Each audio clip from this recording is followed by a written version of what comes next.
மகர ராசிக்காரர்கள் இவங்க அமைதியா இருக்கிறதா இவங்களுக்கு டேஞ்சர் அப்படின்னு சொல்லியிருக்கீங்க. இந்த அமைதியெல்லாம் உடைச்சிட்டு வெளியில வரணும். இவங்க பிரச்சனைகளை வெளியில சொல்லணும். நச்சு உறவுலேருந்து வெளியில வர்றதுக்கு இறை வழிபாடு துணை நிற்குமா? பொதுவா ஆஞ்சநேயர்கிட்ட போறதுக்கு முன்னாடி மகர ராசிக்காரர்கள் தனக்குள்ள ஒரு சபதம் ஏத்துக்கணும்.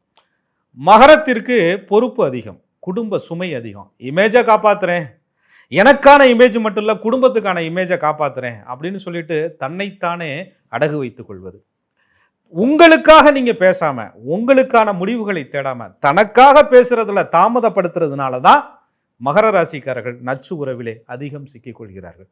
பொதுவாக சொல்லுவாங்கங்க, தாங்குற மரத்துல தான் அதிகமான பாரத்தை ஏத்துவாங்களாம். மகரம் என்பது தாங்குவதற்கு நான் தயாரா நிக்கிறேன்னு சொல்லுது, அதிக சுமைகளை ஏத்துறாங்க.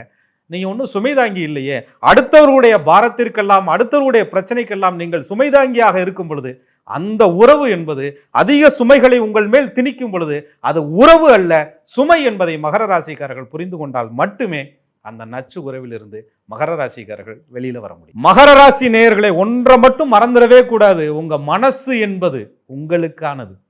உங்கள் மனசு என்பது உங்கள் பாரத்தை சுமப்பதற்கானது. அதுல கண்டவங்க பாரத்தை எல்லாம் ஏற்றி வச்சுக்கிட்டு அவங்க சுமையெல்லாம் இறக்கி வைக்க சொல்லிட்டு அதுக்கப்புறம் நச்சு உறவு என்ன பாடாப்படுத்துது நீங்க சொல்வதை விட அடுத்தவர்களுடைய சுமையை, அடுத்தவர்களுடைய பாரத்தை உங்கள் மேல் யார் திணிக்கிறார்களோ அது உறவு அல்ல, சுமை என்பதை மகர ராசிக்காரர்கள் புரிந்து கொண்டால் மட்டுமே மகர ராசிக்காரர்கள் நச்சு உறவில் இருந்து வெளியில வர முடியும்.